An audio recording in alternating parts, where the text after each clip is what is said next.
चले संग हिमवंतु तबे पहुँचावन यति हेतु विविध भांति परितोषु करी विदा किन्हीं वृष केतु।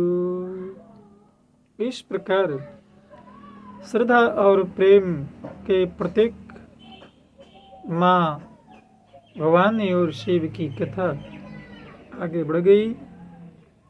दोनों का मिलन हो चुका है, कैलाश पर्वत पर पहुंच गए हैं।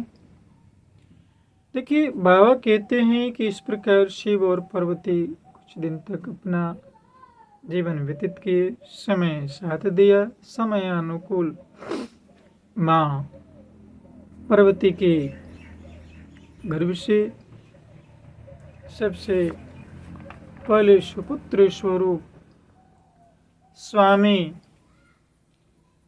कार्तिक जो 6 मुख वाले हैं का जन्म होता है। और जैसा कि भगवान श्री राम और सृष्टिकर्ता भौतिकवादी स्वरूप में ब्रह्मा स्वरूप ने भविष्यवाणी की थी कि इनके प्रिय से उत्पन्न पुत्र ही तारकासुर को वध करेगा। तो स्वामी कार्तिक महाराज ने तारकासुर को मारा। वेद शास्त्र और पुराणों में स्वामी कार्तिक के जन्म की कथा बहुत प्रसिद्ध है और उनकी कथा भी एक अलग महिमा रखती है। तो खैर, मानस के माध्यम से षडानन यानी स्वामी कार्तिक के जन्म, कर्म और प्रताप और महान पुरुषार्थ को सारा जगत जानता है। इसलिए यहाँ पर कार्तिक महाराज की कथा को संक्षिप्त में ही स्वामी जी विराम देते हैं और आगे शिव पार्वती की विवाह की इस कथा को कहते हुए जब पूर्ण रूप से स्वामी जी लास्ट में बताते हैं कि जब कथा समाप्त हो जाती है तो जो इन्हें प्रेम पूर्वक सुनते हैं ऐसी महिमा बताई गई है कि उनका विवाह आदि सब मंगल होता है। आगे देखते हैं, शिव जी के रसीले और सुहावने चरित्र को सुनकर मुनि भरद्वाज जी, चूंकि ये कथा शिव पार्वती की कथा प्रयागराज में चल रही है, याज्ञवल्क्य जी भरद्वाज मुनि को सुनाया, वो बहुत प्रकार से सुख पाए। तब याज्ञवल्क्य जी प्रसन्न होकर बोली, है मुनीश, अब तुम्हारा जीवन समझो कि धन्य है और गौरीपति शिव जी प्राणों के समान प्रिय है। ये याज्ञवल्क्य मुनि के शब्द। देखिए, यहाँ पर कथा संसार को कहना चाहती है कि यदि हमसे कोई श्रेष्ठ व्यक्ति, कोई विद्वान व्यक्ति, कोई कर्मशील व्यक्ति यदि हमें कुछ समझाने की कोशिश कर रहे हैं तो हमें उसे ध्यान पूर्वक सुनने चाहिए। अपने मन के सारे प्रश्न को हटा करके उनकी बातों को गौर से सुनना चाहिए, क्योंकि जब तक हम सुनेंगे नहीं, समझेंगे नहीं, तब तक हम कुछ बोल नहीं पाएंगे। शिव जी के चरण कमलों में जिनकी प्रीति नहीं है, वे कहते हैं कि श्री रामचंद्र जी को स्वप्न में भी अच्छी नहीं लगती, क्योंकि मानस कहती है, दास नहीं, कि राम भक्ति देने का अधिकार शिव जी को ही प्राप्त है। विश्वनाथ श्री शिव जी के चरणों में निष्कट प्रेम होना यही राम भक्त का लक्षण है। समझा रही हैं याज्ञवल्क्य मुनि भरद्वाज मुनि को। तो इस प्रकार कथा शिव पार्वती की कथा आगे बढ़ती है। ये तारकासुर का वध होता है और भरद्वाज मुनि शिव जी की कथा को समझ लेते हैं। अब जो है श्री आगे कहते हैं कि श्री रघुनाथ जी को भी हम सब प्रणाम करते हैं और अब उनकी कथा शुरू होती है। लेकिन कब? क्योंकि दास पहले बोला है, ये मानस के माध्यम से दास बोला है कि याज्ञवल्क्य मुनि भरद्वाज मुनि को ये बता चुके थे कि मैं वही कथा कहूँगा जो श्री शिव जी ने माँ भवानी को कैलाश पर्वत पर बैठ करके सुनाए थे। कैलाश पर्वत श्रेष्ठ बहुत ही रमणीय है, जहाँ शिव पार्वती सदा निवास करते हैं। और वही कथा देखिए, लेकिन उसके पहले शिव और पार्वती की कथा उन्होंने इसलिए कहा कि देखिए कथा एक मोड़ लेती है, ज्ञान का एक परिधि होती है, और कहाँ से किस रूप में हमें ज्ञान का परिकाष्ठा पर पहुँचना होता है। तो जब तक श्रद्धा और प्रेम को याज्ञवल्क्य जी मिलाया नहीं, उनकी कथा को पूर्ण रूप से भरद्वाज को समझाया नहीं। अब देखिए समझ में बात आ गई। अब देखिए कैसे शिव जी माँ भवानी को राम की कथा सुनाते हैं। कहते हैं कि कैलाश पर्वत पर एक बहुत विशाल बरगद का पेड़ है, और वह ऐसा पेड़ है कि जो सभी ऋतुओं में बिल्कुल नवीन बना रहता है। 6 ऋतुओं में वो हमेशा नवीन, उनके कभी पत्ते नहीं गिरते। वहाँ 3 प्रकार की शीतल, मंद और सुगंध वायु बहती रहती है। और वही वर का पेड़ जो है शिव जी का विश्राम स्थल है। वर के पेड़ के नीचे शिव जी आसन जमाते हैं और राम नाम जपते हैं। कारण यही बनता है कि हमारी सुहागिन बहनें वट वृक्ष की पूजा करते हैं। क्यों? इसलिए कि वो सदा हरा भरा उनका सुहाग हमेशा नित्य नवीन और सब काल में सुंदर बना रहे। अनेक वृक्ष हैं, सब वेदों ने गाया है।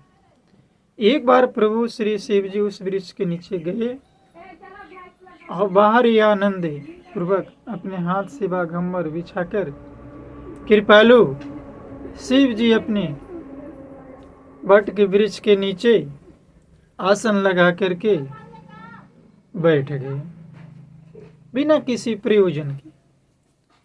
तब जाकर के जब उनको बैठे देखे तो त्रिपुरासुर के शत्रु शिव जी का मुख शरद पूर्णिमा के समान सुशोभित हो रहा था। उनके चंद्रमा पर दूज का, उनके ललाट पर दूज का चंद्रमा शोभता है, हम लोग को जानना चाहिए। और जब पार्वती माँ ने देखा कि शिव जी का मूड जो है, शिव जी का मुख जो है, शिव जी का विचार जो है वो बिल्कुल एकदम सुंदर शांत और स्वभाव से अच्छा है, तो उसी समय शिव जी को प्रसन्न देखकर पार्वती माँ बड़ी खुशी से उनके पास आती हैं, दंडवत प्रणाम करती है। तो शिव जी प्रसन्न हो जाते हैं और फिर से देखिए उनको वामांग यानी बाएं अंग में बैठने के लिए स्थान देते हैं। तो इस प्रकार पार्वती माँ बड़ी खुशी से उनके बाएं अंग में बैठती है, बाएं जगह पर, और बड़ी खुशी से उनके पूर्व जन्म की बात याद आती है। तो याज्ञवल्क्य जी कहते हैं को पार्वती के मन में वही बात फिर याद आ गई जो सती स्वरूप में थी, जब रामचंद्र जी को आनंद कंद भगवान के रूप में शिव जी ने प्रणाम किया था, सच्चिदानंद की जय हो, वो बातें स्मरण में आ गई।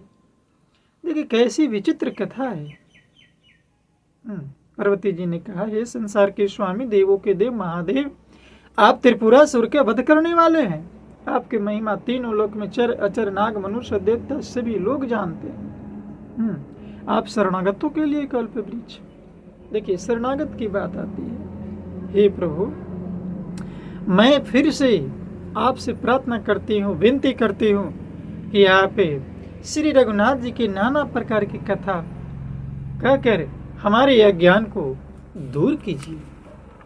तो इस प्रकार पार्वती जी ने श्री राम जी से क्षमा करेंगे, पार्वती जी ने भगवान शिव जी से राम कथा पूछी है।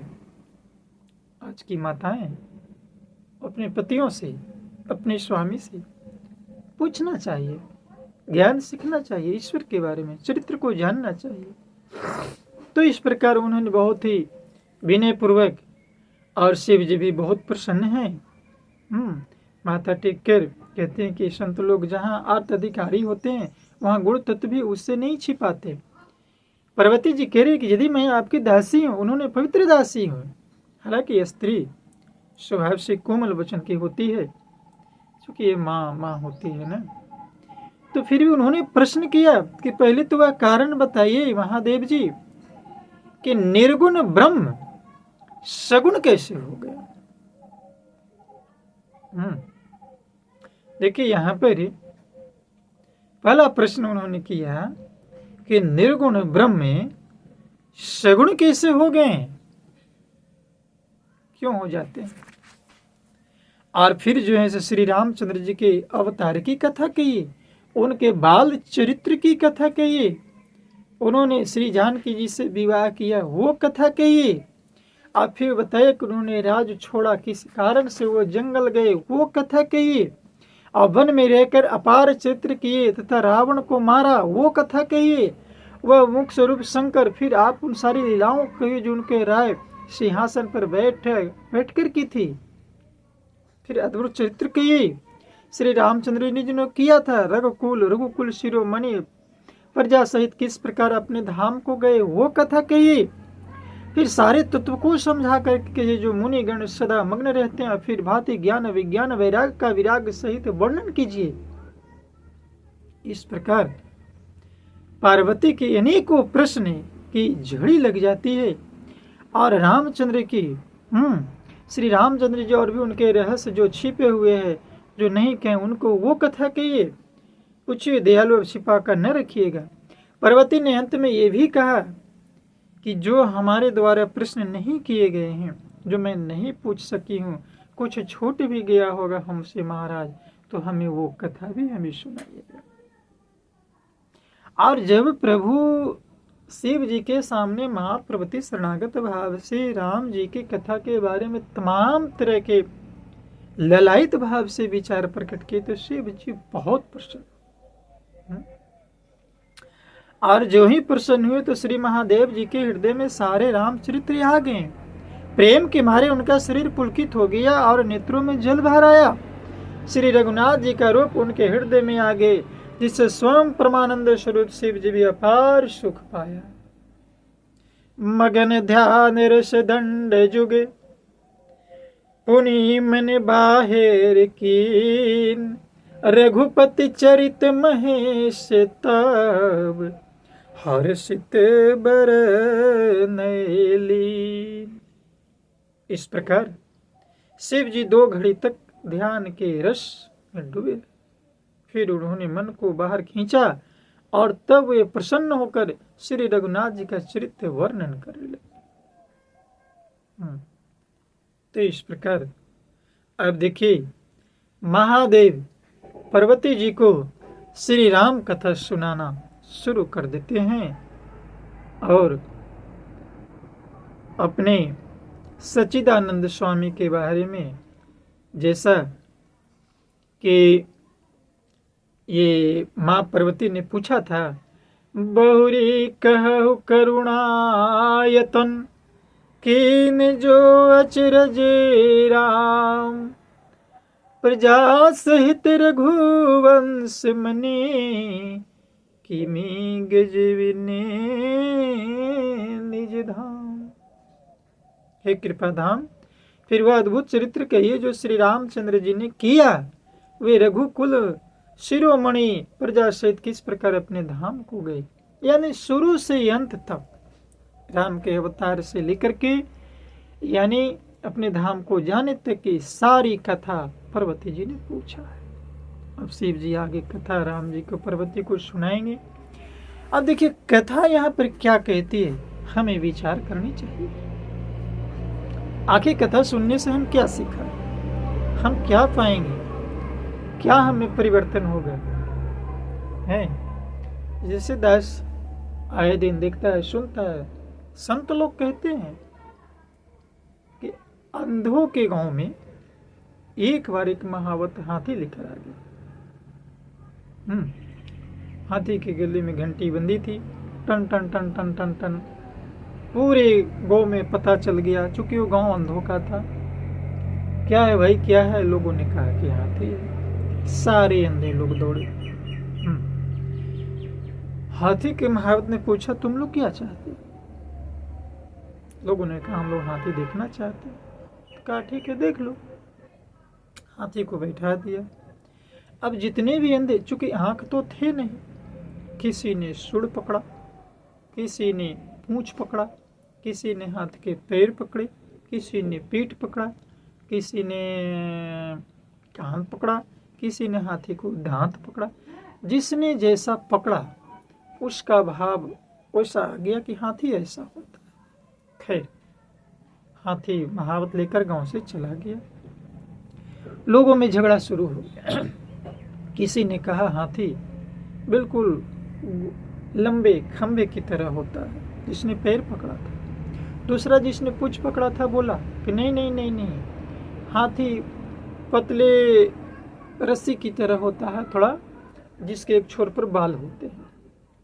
तीसरा ने कहा नहीं, गलत बता रहे हो तुम, हाथी सूप की तरह होता है।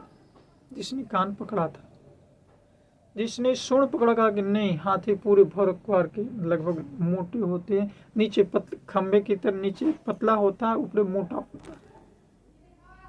किसी ने दांत पकड़ा था, कहा कि नहीं नहीं नहीं नहीं, तुम लोग को भ्रम है, हाथी जो है वो टेढ़े सिंघा की तरह होते हैं। जिसने पीठ पकड़ा, कहा तुम लोग जो है से बिल्कुल नहीं ध्यान दिया, हाथी बिल्कुल चौकी की तरह होता है, पत्थर चट्टान की तरह। तो इस प्रकार देखिए, पकड़ा सभी ने हाथी।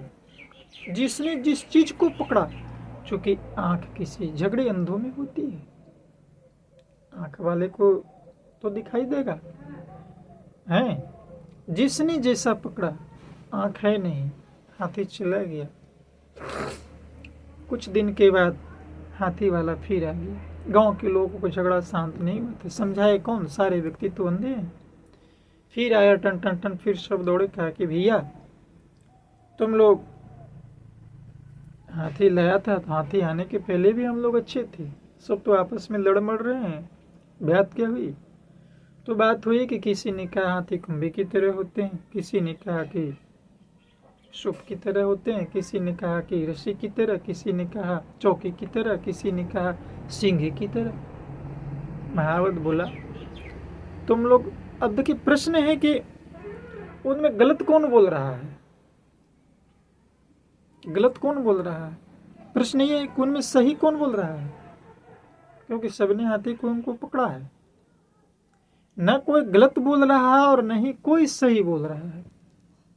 दुविधा है, आज की समाज में ही है। आज की हम लोग ईश्वर को नहीं मानते, ये दोष नहीं है। ईश्वर को बांट लिया, विभेदीकरण कर लिया किसी ने, है इस देवी को पकड़ा, किसी ने उस देवी को पकड़ा, किसी ने लक्ष्मी को पकड़ा, किसी ने सरस्वती को पकड़ा, किसी ने गणेश को पकड़ा, किसी ने राम को पकड़ा, किसी ने ब्रह्मा को पकड़ा, किसी ने विष्णु को पकड़ा, किसी ने दुर्गे को पकड़ा, किसी ने बजरंगबली को पकड़ा, तो किसी ने न जाने पत्थरों में, नदियों में, तालाबों में कितने, यानी हाथी के हर अंग को पकड़ लिया। झगड़े कहाँ है? विभेदीकरण में है। अब इनमें जो पकड़ लिया उनमें न कोई सही बोल रहा है और न ही कोई गलत बोल रहा है, एक भ्रम है बस। क्यों? क्योंकि उनकी आंखें नहीं है। महावत ने जवाब दिया, तुम लोग को समझ में सिर्फ ये नहीं आ रही है और समझाया कोई नहीं जा सकता, क्योंकि तुम सब अंधे हो। आज हम अंधे बन के बैठे हैं। निर्गुण ब्रह्म सगुण कैसे हो गया, समझने के लिए आंखें। ईश्वर एक से अनेक कैसे हो गया, मनुष्य की संतान एक से अनेक कैसे बट गई, बांटा किसने? अंधों को किसने बांटा था? हाथी के बारे में किसी ने नहीं। जिसने जो पकड़ा, क्योंकि आंख विहीन थे, नेत्र विहीन थे। आज हमारा समाज नेत्र विहीन, जिसने जिसको पकड़ा, ईश्वर ऐसा होता है, भगवान ऐसा होता है, क्योंकि आंखें नहीं है। जरूरत है आंखें लेने की, पता चलेगा निर्गुण ब्रह्म। हाथी तो वही है, हाथी के हमने सिर्फ एक एक अंग को पकड़ा था। अंधों के भी झगड़े का कारण यही बनता। तो आए रामचरितमानस के माध्यम से हम अंगों को नहीं, आंखें खोलकर देखें वास्तव में हाथी कैसा होता है, यानी वास्तव में ईश्वर क्या है। जरूरत है समझने की। बस इन्हीं चंद शब्दों से आज की कथा को विराम देता है। आपको अच्छा लगे यही हमें अच्छाई है। विभेदीकरण से बचे। एक ही है, नेत्र हो जाएंगे तो हाथी नजर आएगा, तो फिर अंग को पकड़े रह जाएंगे। दोष किसी का नहीं, गलती किसी का नहीं, सच कोई नहीं, झूठ कोई नहीं, एक भ्रम में हम लोग भ्रमित होकर बैठे हैं। तो ब्रह्म को जाने, भ्रम को मिटा दे। वो निर्गुण साकार कैसे होता है, बस आए श्री रामचरितमानस उसी के बारे में तो संसार को बताता है। श्री राम जय राम जय जय राम।